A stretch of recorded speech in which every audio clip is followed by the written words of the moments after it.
Olá, boa tarde, amigos telespectadores da TV Cultura Litoral. Começa agora uma nova edição do Opinião e recebe hoje, com muito prazer, o ex-prefeito de Santos, ex-deputado federal, Beto Mansur. Boa tarde, prefeito. Prazer em recebê-lo. Grande abraço a todos vocês, quero cumprimentar a todos os telespectadores e agradecer o convite. Muito bem, muito obrigado ao ex-deputado federal, Beto Mansur. Roberto Mohamed, nosso comentarista, também participa do programa. Roberto, prazer em recebê-lo. Prazer, Chico. E para nós é um prazer enorme receber o Beto, porque quando a gente está do lado de um amigo é diferente. E o Beto tem uma coisa muito curiosa, porque ele é o tipo de político raro. Né?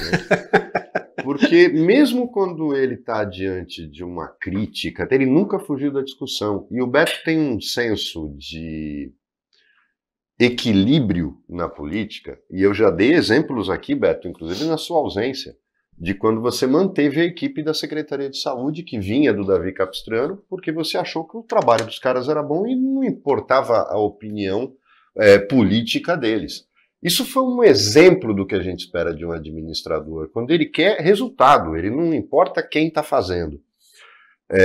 E essa coisa rara que você tem é que para nós é sempre um prazer enorme e um orgulho ter você aqui, porque faltam políticos como você hoje na Câmara dos Deputados, onde a gente hoje está só no baixo clero. Né? Aliás, vamos falar bastante sobre isso. Viu? E falando em saúde, viu, Roberto? Você tocou em saúde, eu acho que vale a pena nós assistirmos um VT do Roda Viva de segunda-feira, que trouxe, como você sabe, o médico cardiologista Roberto Calil Filho, médico do INCOR e também do Sírio-Libanês, médico do presidente Lula e de outros presidentes da República. Ele abordou vários temas, entre eles a explosão dos cursos de medicina e a má formação dos médicos no Brasil. Vamos ver, por favor, Davidson, no VT número 2. Mas o grande problema é que são formados 45 mil novos médicos por ano. Veja, muitos deles aquém da formação que deveriam ser formados. Então, este é um problema, a qualidade e a capacidade do médico recém-formado. Por isso que é um debate muito grande em relação do exame da OAB para médico, né, de capacitação depois do curso. Eu defendo esse exame. Claro que não é ideal. Por quê? Porque é um exame que você passa 6 anos, com muito custo você se forma médico. Aí você presta um concurso, uma prova, e você não é aprovado para exercer medicina. Isso é uma situação muito difícil. É claro que o ideal seria, né, eu sou a favor de uma avaliação no 2º, no 4º ano de medicina, no 6º ano, e uma avaliação mais rigorosa do Ministério da Educação nas faculdades. Com isso, evidentemente, você melhoraria a qualidade do médico formado. Agora. Muito bem, já está a avaliação do Dr. Roberto Calil a respeito da má formação de muitos dos médicos e a necessidade de um exame à la OAB. Senão, como faz a OAB para o exercício da medicina, mas exames regulares para avaliação do ensino médico no Brasil. E Beto, eu uma vez tive uma conversa com você em relação a 2 coisas, que a gente está falando da profissão do médico, e eu uma vez conversei com você sobre a questão da OAB, que é uma entidade que fala que luta pela democracia e não é democrática em si mesmo, porque até hoje a gente não elege o presidente do Conselho Federal. E você diz que são lobbies profissionais que atuavam no Congresso, por isso que essa discussão não fluía. Você acha que continua essa força e que a gente nunca vai conseguir avançar, por exemplo, no sentido de reconhecendo a faculdade no exterior, o brasileiro que se forma lá podendo exercer a faculdade de medicina, dar mais poderes para o CAPES, por exemplo, e para o Conselho Federal de Educação fechar curso que não atende requisito mínimo? É muito forte a força contra esse tipo de regulamentação no Congresso? Eu acho que é difícil você resolver esse tipo de problema que existe no Brasil. Você tem as associações, os grupos formados, que têm uma força muito grande perante a classe. Por exemplo, OAB e etc. O que a gente precisa e a gente necessita de uma boa formação. Por exemplo, o Calil, ele está correto no que ele está falando quando comenta sobre um número muito grande de médicos que se formam em torno de 40 mil médicos acabam se formando, e a gente, na verdade, não sabe a qualidade desses 40 mil. É isso mesmo. Entendeu? Eles acabam se formando, vão fazer residência nos hospitais, etc.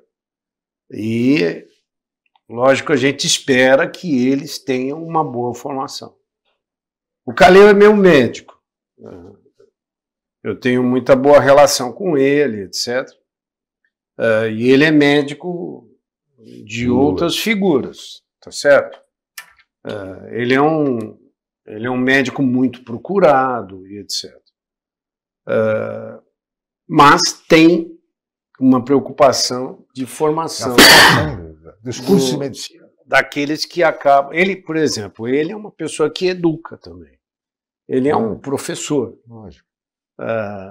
Ele tem relação com a classe médica, recém-formada e etc. Mas é muito difícil você... a gente precisaria de um regramento, definir, pegar as pessoas já com bastante experiência e definir um regramento para os formandos. Por exemplo, você tem um estudante, ele vem estudando durante 6 anos para se formar. Aí vem e faz residência. Mais 2 anos de residência. Isso. Eu sinto que a residência é um bom formador, claro, sem dúvida. Da profissão médica. É verdade. Por quê? Porque se você pegar, por exemplo, um residente trabalhando no Sistema Único de Saúde, ele vai atender uma enormidade de pessoas. Coisa que é muito positiva, na minha opinião. Lógico que ele vai ter o acompanhamento, e isso é necessário, ter acompanhamento de profissionais com mais experiência, etc., para eles não cometerem nenhum tipo de engano, mas é uma formação importante. Mas agora, deputado, nem todos os formandos conseguem residência. Sim. Essa é uma dificuldade no Brasil. Sim. Há um gargalo aí. Sim. Nem todos aqueles que chegam ao 6º ano conseguem vaga na residência. Isso é um problema. Aí você faz um paralelo também com o direito. Sim. Que muita gente não consegue passar nos exames da ordem. E acabam trabalhando com uma certa experiência no direito, etc. Mas não pode advogar. Não pode advogar. Então, são coisas complicadas que existem dentro do país que, de alguma maneira, precisam ser resolvidas. Diria para você que quem tem e está no dia a dia e tem essa experiência, na minha opinião, independentemente de lobby, vamos pensar nisso, tem que achar uma solução para que a gente forme melhor os nossos advogados, engenheiros, forme melhor os nossos engenheiros, forme melhor aí, principalmente quem mexe com a nossa saúde, forme melhor os nossos médicos, né? Essa é a opinião. Você, no próximo bloco, a gente está chegando no fim desse bloco, mas no próximo bloco eu queria falar justamente da questão de representatividade. A gente tem dificuldades, vamos poder discutir, a gente tem dificuldade hoje dentro do Congresso Nacional. Podemos até comentar. Discutir questões sérias. Isso. Eu tive um aprendizado muito grande. Tive sorte na minha vida política. Quando eu entrei, acabei ficando atrás de algumas figuras importantíssimas da nação brasileira, com conhecimento, etc. A gente pode comentar sobre isso, mas coisas que a gente não vê nos dias de hoje. É verdade. Essa é a preocupação. Essa avaliação você vai fazer no próximo bloco. Vamos para um rápido intervalo, voltaremos em seguida com a opinião.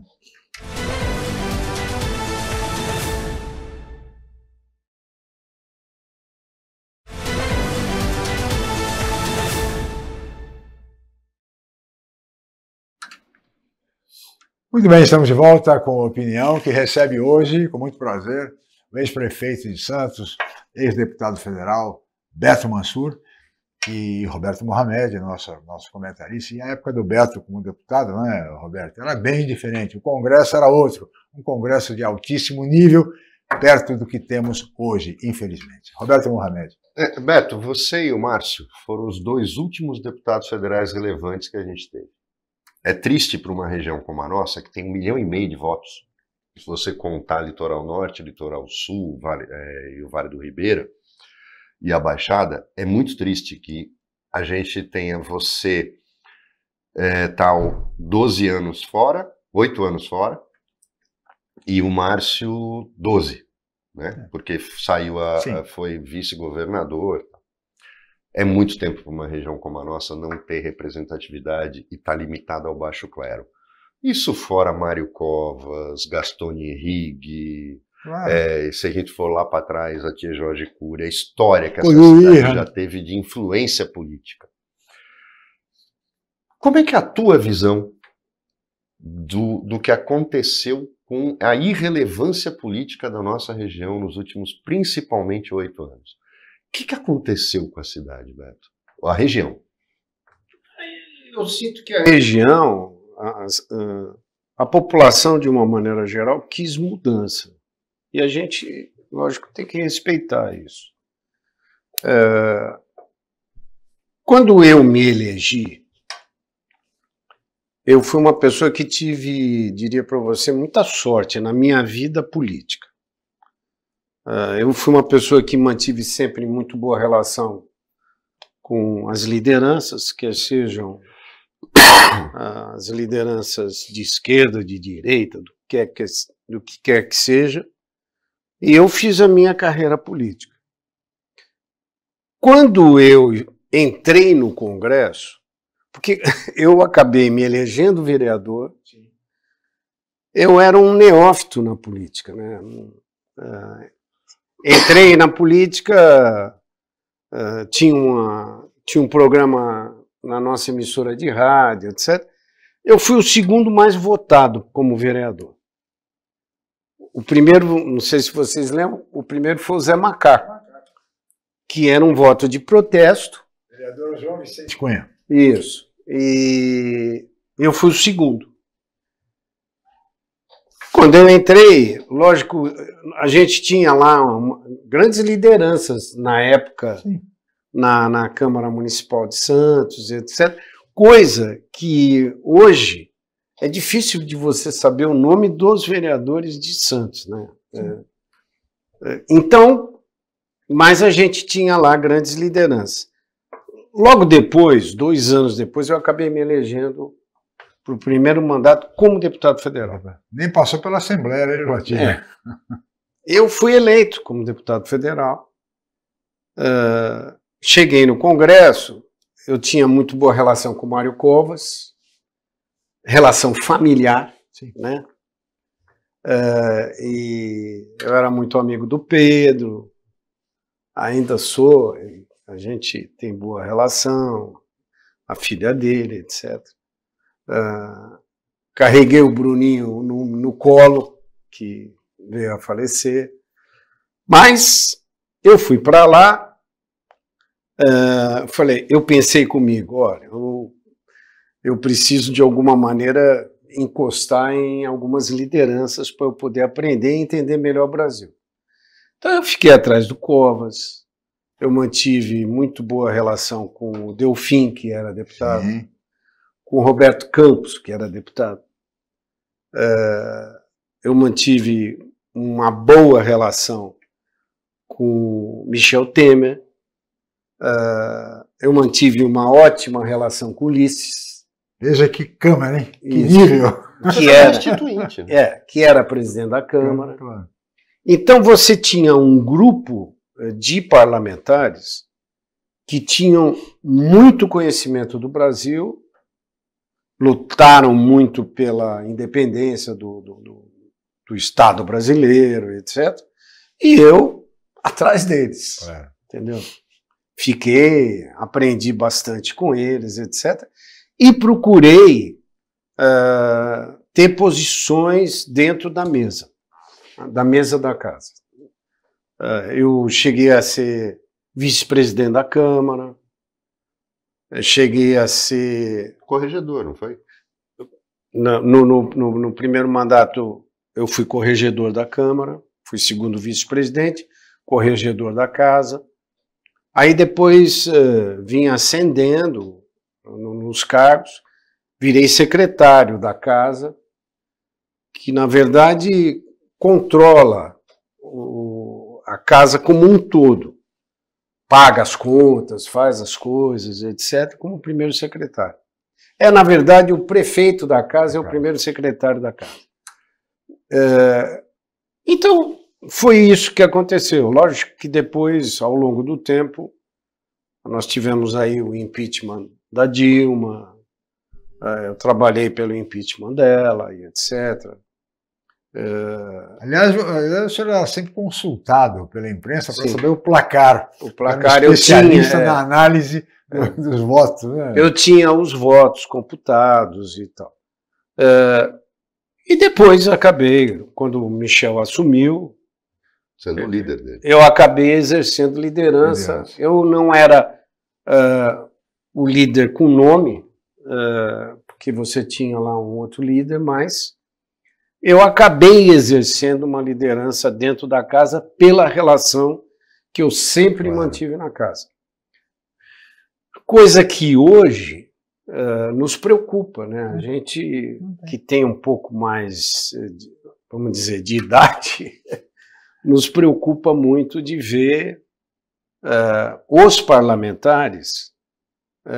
Eu não vejo parlamentar defendendo determinado projeto falando no plenário, por incrível que pareça. Na verdade, eles acabam segurando o celular, rede social, e mandando uma mensagem para os seus eleitores, mas eles lá em cima, no plenário, ele não fala para os 512 parlamentares, entendeu? Ele fala para os eleitores deles.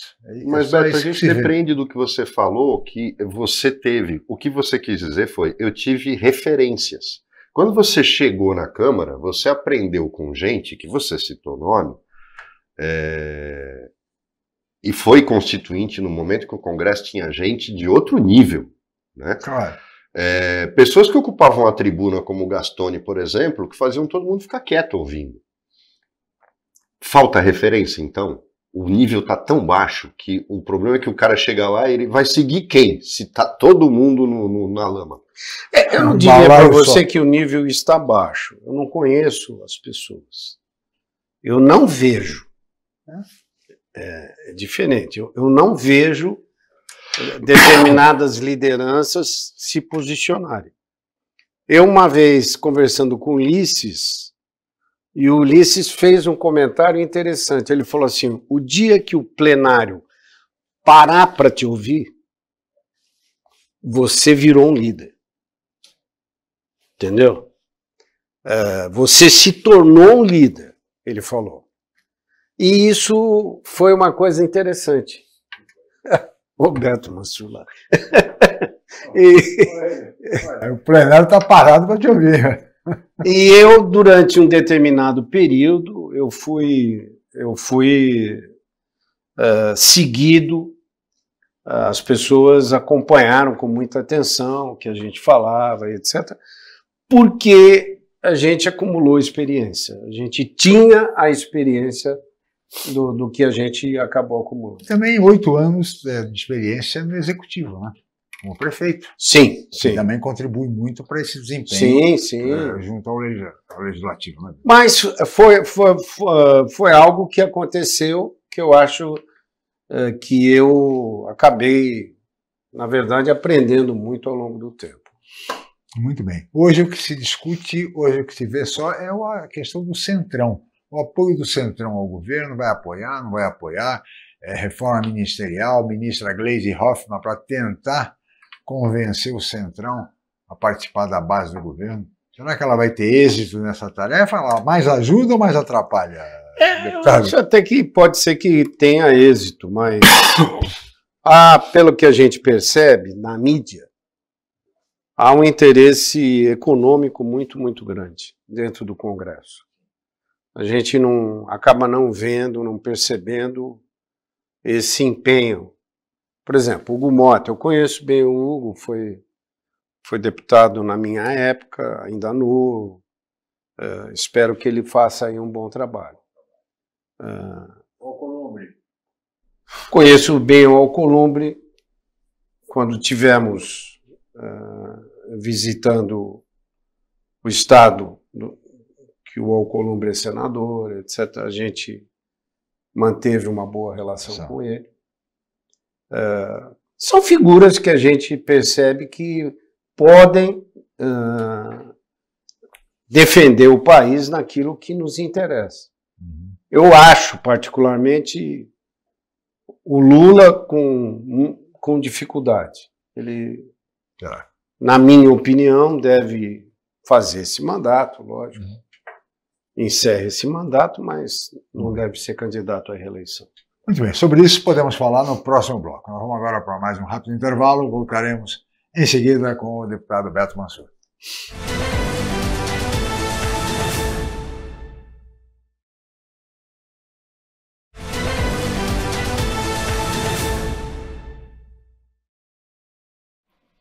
Muito bem, estamos de volta com a opinião que recebe hoje o ex-prefeito de Santos, ex-deputado federal Beto Mansur e o nosso comentarista, o advogado Roberto Mohamed.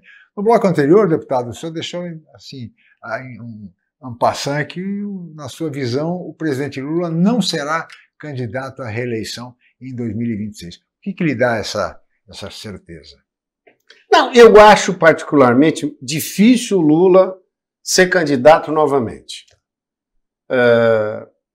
Eu sinto que ele vai encerrar esse período do terceiro mandato dele e deve parar, na minha opinião. Lógico que nós vamos ter outros candidatos. Sim. Eu acho que o Lula é uma figura política de peso, lógico. Claro. Conheci o Lula há muito tempo atrás. Eu sou da época de conviver com o Lula dentro do avião, quando ele não tinha mandato. E a gente tinha sempre... Eu sempre tive muito boa relação com ele. E a gente ia para Brasília e nos encontrávamos sempre, ele sempre ia com o Zé Dirceu. O Zé deve voltar a ser candidato, tem chance de se eleger deputado federal. Você acha que ele já se reabilitou politicamente? O Zé? O Zé Dirceu é uma figura, diria para você, polêmica para muita gente, mas ele é uma figura de posição política. E que faz falta ao PT. Isso, a gente tem que respeitá-lo. Claro. Eu acho que ele deve ser candidato novamente e deve ter chance de voltar à Câmara dos Deputados. Sem Lula, quem seria o candidato da esquerda do governo? O Haddad? Eu acho difícil você ter um candidato que eventualmente vá substituir o Lula ou que o Lula se empenhe de cabeça para ajudar esse candidato. Tem candidato dentro do PT que... tem figuras dentro do PT que podem tentar aí serem candidatos? Tem. Sim. Mas eu não vejo, não visualizo alguém com chance ou que possa substituir a liderança que o Lula exerceu ao longo da carreira dele. Para mim, o Lula não tem nada a ver com o PT. Entendeu? Ele está acima do PT, ele é uma pessoa que tem as suas características, tem a sua imagem e tem a sua história, a gente tem que respeitar. Claro. Lógico, as pessoas sabem disso, mesmo ele sabe disso. Eu não voto no PT, não voto no Lula, mas a gente precisa ter a noção de que ele, ao longo do seu tempo, exerceu e exerce liderança. Uma vez você apoiou o PT. Uma vez. Davi Capistrano. E tomou a decisão dentro do elevador da tribuna. Todo mundo diz isso. É que eu acabei tomando uma decisão e, na verdade, o Davi ele não era do PT. Ele pertencia ao PCdoB, se não me engano. Partidão. Mas isso fez parte da história. Depois disso, Você se tornou prefeito. eu me tornei prefeito, até em função... Personificando o anti-PT. Isso, e me caracterizando como antipetista, que as pessoas sabem disso, que eu sou antipetista, mas, de alguma maneira, mantive boa relação com o doutor Davi, até o seu falecimento, faleceu até cedo. Sim. E foi uma figura, sempre recebeu, eu fui sempre uma pessoa que fiz críticas a ele pelo jeito de administrar a cidade estava numa situação muito difícil, mas diria para você que ele foi uma pessoa do bem, ele não era uma pessoa do mal nem nada. Sem dúvida nenhuma. Agora, deputado, sem Lula e sem o PT como candidato, vamos dizer, tão forte assim, o senhor acredita na possibilidade, por exemplo, como alguns analistas entendem, de que o vice-presidente Geraldo Alckmin pode vir a disputar a eleição como candidato do governo? Não, o Geraldo pode vir a disputar, mas eu particularmente acho também difícil essa... Ter o apoio do PT.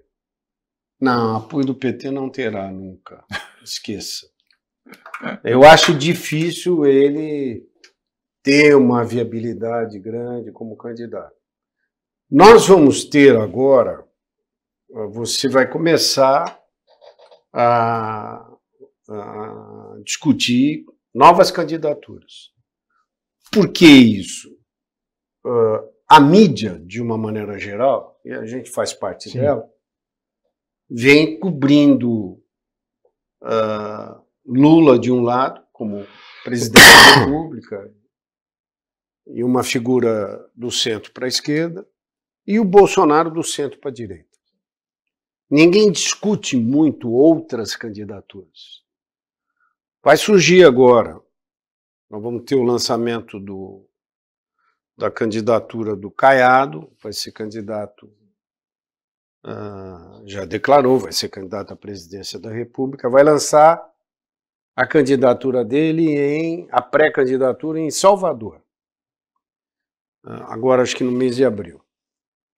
Nós vamos ter outros postulantes à presidência da República.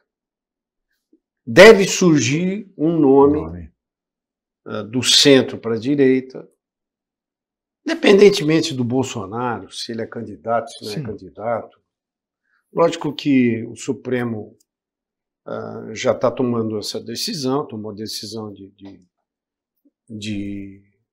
dele se tornar réu e etc., mas se vai ser preso, se não vai ser preso, isso é uma outra discussão. Mas ele está inelegível por conta de outros processos. Sim, concordo com você. O que eu estou dizendo a você é que acho muito difícil ele voltar a eventualmente ser candidato. Pode voltar? Pode. Aí você aposta, então, por exemplo, numa eleição só com gente nova, porque se você diz, a mídia coloca abrir Bolsonaro contra o Lula, a partir do momento que o nome dos dois saiu fora e não está na cédula, você tem todo mundo empatado, porque todo mundo vai ter que começar a campanha a partir do ano que vem. Você acredita, então, que vai ser uma eleição zerada, vai ser só gente nova? Eu acho que vai ser uma eleição nova. Muito em cima daquilo que você comentou, de ter novas lideranças dentro da região da Baixada Santista. Por exemplo, como a gente tem aí deputados novos, etc., gente com experiência, como Paulo Alexandre, Mas... Sem relevância. No sentido do Congresso. Mas, Rosana, ele... gente que está se inteirando. E gente que está, na minha visão, aprendendo a lidar com o Congresso, entendeu? Nós vamos ter, na minha opinião, novas lideranças, tipo uma figura como o Caiado, por exemplo. Ele já foi candidato lá no passado à presidência da República. 89. Se tornou deputado federal comigo, se tornou senador da República, virou governador do estado de Goiás, e agora quer ser candidato a presidente. Tem chance? Pode ser que tenha chance, entendeu? Então, você tem aí novas figuras com grandes possibilidades. Você tem algumas lideranças, tipo governador do Rio Grande do Sul. Com chance? Tem chance. E o Tarcísio, governador de São Paulo? Se você... Eu sinto que o Tarcísio é candidato novamente a governador. Eu sinto isso assim nele.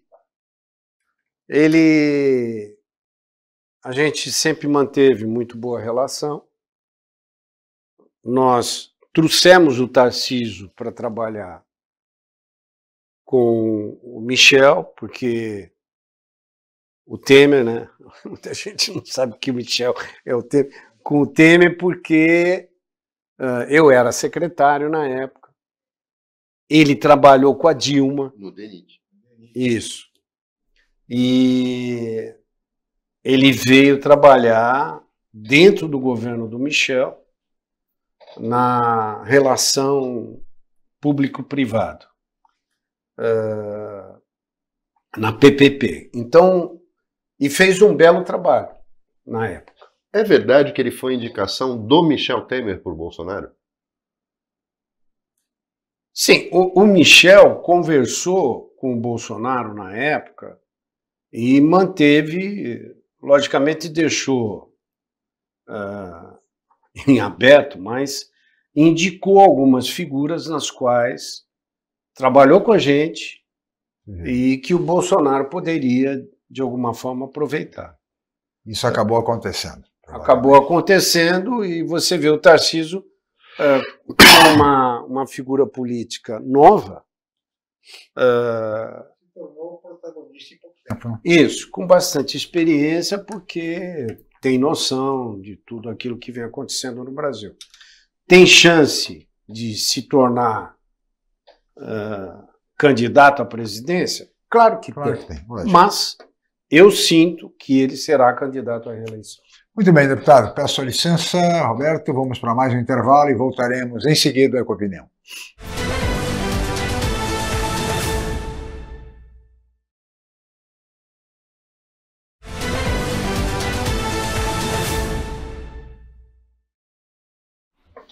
Muito bem, estamos de volta com a opinião e recebe hoje o ex-prefeito de Santos, deputado federal, ex-deputado Beto Mansur e o comentarista do programa, o advogado Roberto Mohamed. E agora, falando em governador Tarcísio, nós temos um VT, viu, deputado, onde o governador Tarcísio elogia as urnas eletrônicas no Brasil. Vamos ver. E o Brasil veio se tornando referência no que diz respeito em termos de velocidade, de apuração, de tecnologia. Ou seja, muitos países têm que olhar para o Brasil e ver o que está sendo feito aqui. O Brasil, então, se tornou, de fato, uma grande referência. A gente tem que olhar toda essa preparação que acontece, todo esse empenho, todo esse trabalho, toda essa logística. E, em pouco tempo, os dados são contabilizados, a gente tem a proclamação de um resultado, a diplomação, e isso, de fato, é o que garante a representatividade. A representatividade é fundamental, é importante que aqueles planos de governo que são eleitos depois possam ser colocados em prática. Muito bem, aí está. O presidente Bolsonaro não deve ter gostado nada dessa declaração. E Beto, do governador. Dias depois, um dia depois, ele participou de um podcast com o Bolsonaro e ficou escondidinho ali, não tocava no assunto. O Bolsonaro deve ter dado uma chamada depois. E por isso que eu te perguntei se foi indicação do Michel, porque a gente nota claramente que o Tarcísio, ele quer agradar o cara que colocou ele no governo do Estado, porque ele jamais teria se candidatado se não tivesse sido empurrado pelo Bolsonaro, mas a formação dele não é de extrema-direita, não é desse tipo de discurso. Ele trabalhou com a Dilma, ele é um cara que, se for falar, é do centrão. Sim. Isso mostra já que ele está tentando construir o personagem dele, se deslocando um pouquinho, fica elogiando em cima do caminhão o Bolsonaro, mas ele está querendo fazer esse movimento de criar seu próprio personagem? Ele já faz isso. Eu sinto que ele já é uma figura independente, entendeu? Lógico que tem relação. Eu sou uma pessoa que sempre comento com a classe política, fala, a política não aceita a traição. Não se trai ninguém. Você pode eventualmente ter uma outra opinião. O Bolsonaro, por exemplo, eu convivi com o Bolsonaro muitos e muitos anos, desde que a gente entrou na Câmara. Sim. Entendeu?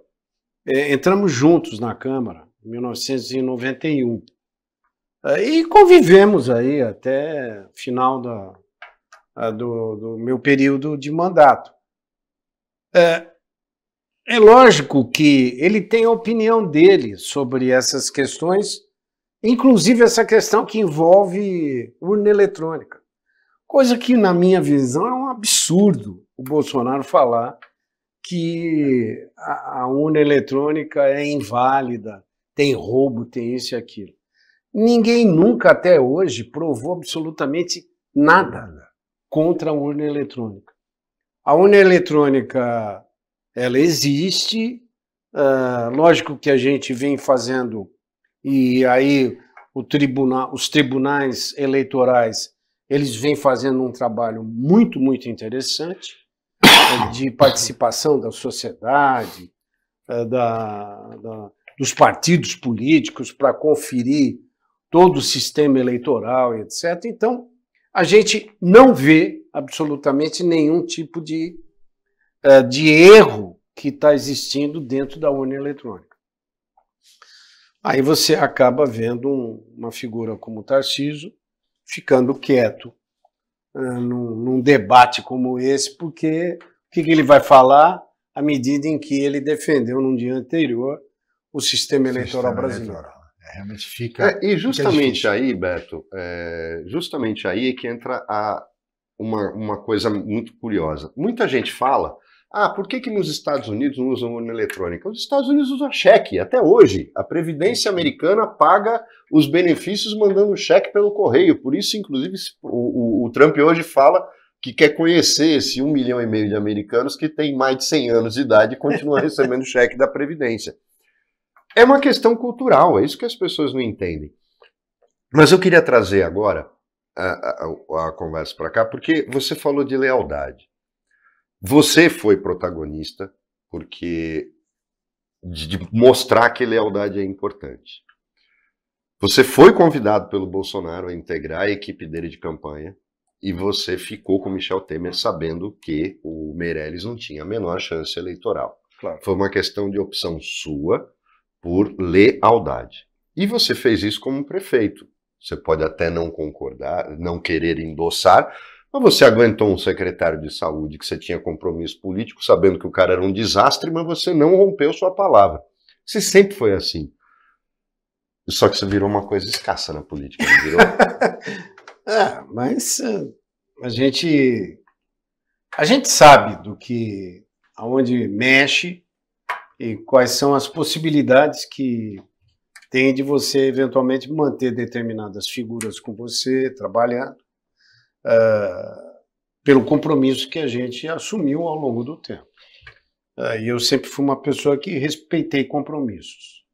Não, jamais furei um compromisso, quer seja de campanha, quer seja durante o período que eu exerci o mandato. Mas, se você pegar, por exemplo, o caso aqui da nossa ministra da Saúde, ex-ministra da Saúde, Nízia Trindade. Nízia Trindade, que foi uma figura, não é política, não é partidária, mas era uma figura com muita experiência administrativa na área da saúde.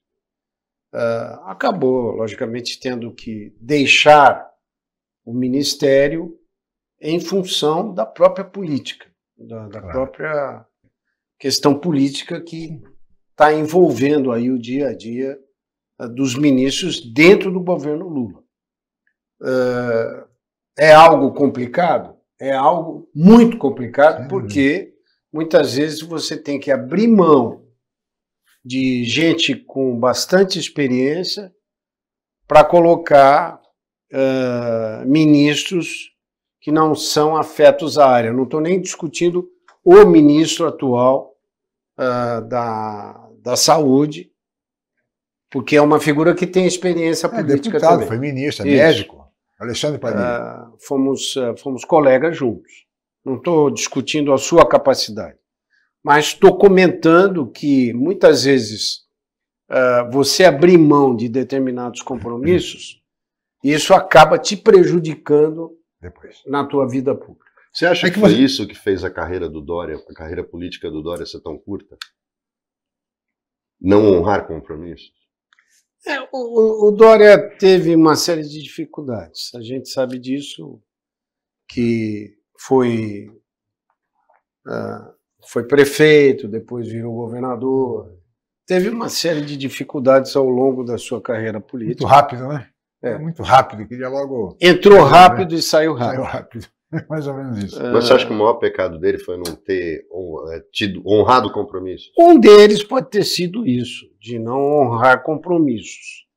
Mas... É que, deputado, o senhor faz parte de uma geração de políticos que valorizava a palavra, o compromisso, a lealdade. Tanto que... No meu caso, a vida inteira, jamais alguém precisou assinar um documento comigo.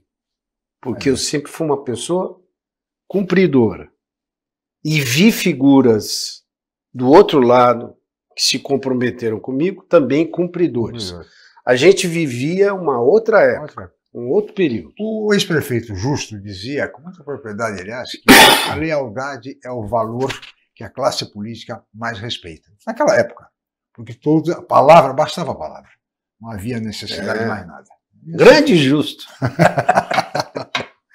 Grande figura. Que, aliás, honrou a palavra quando foi no segundo turno, que ele foi candidato, não conseguiu, e fez questão de declarar, apoiar o... Grande figura. E, aliás, eu lembro dos debates, na opinião, na TV Mar, no segundo turno, entre o prefeito Beto Mansur e a candidata Thelma de Souza. E o prefeito Justo fazia parte da turma que ficava assistindo ali dentro do estúdio, viu, Roberto? Debates impagáveis. E você sabe, fazer um comentário aqui, a Thelma sabe disso,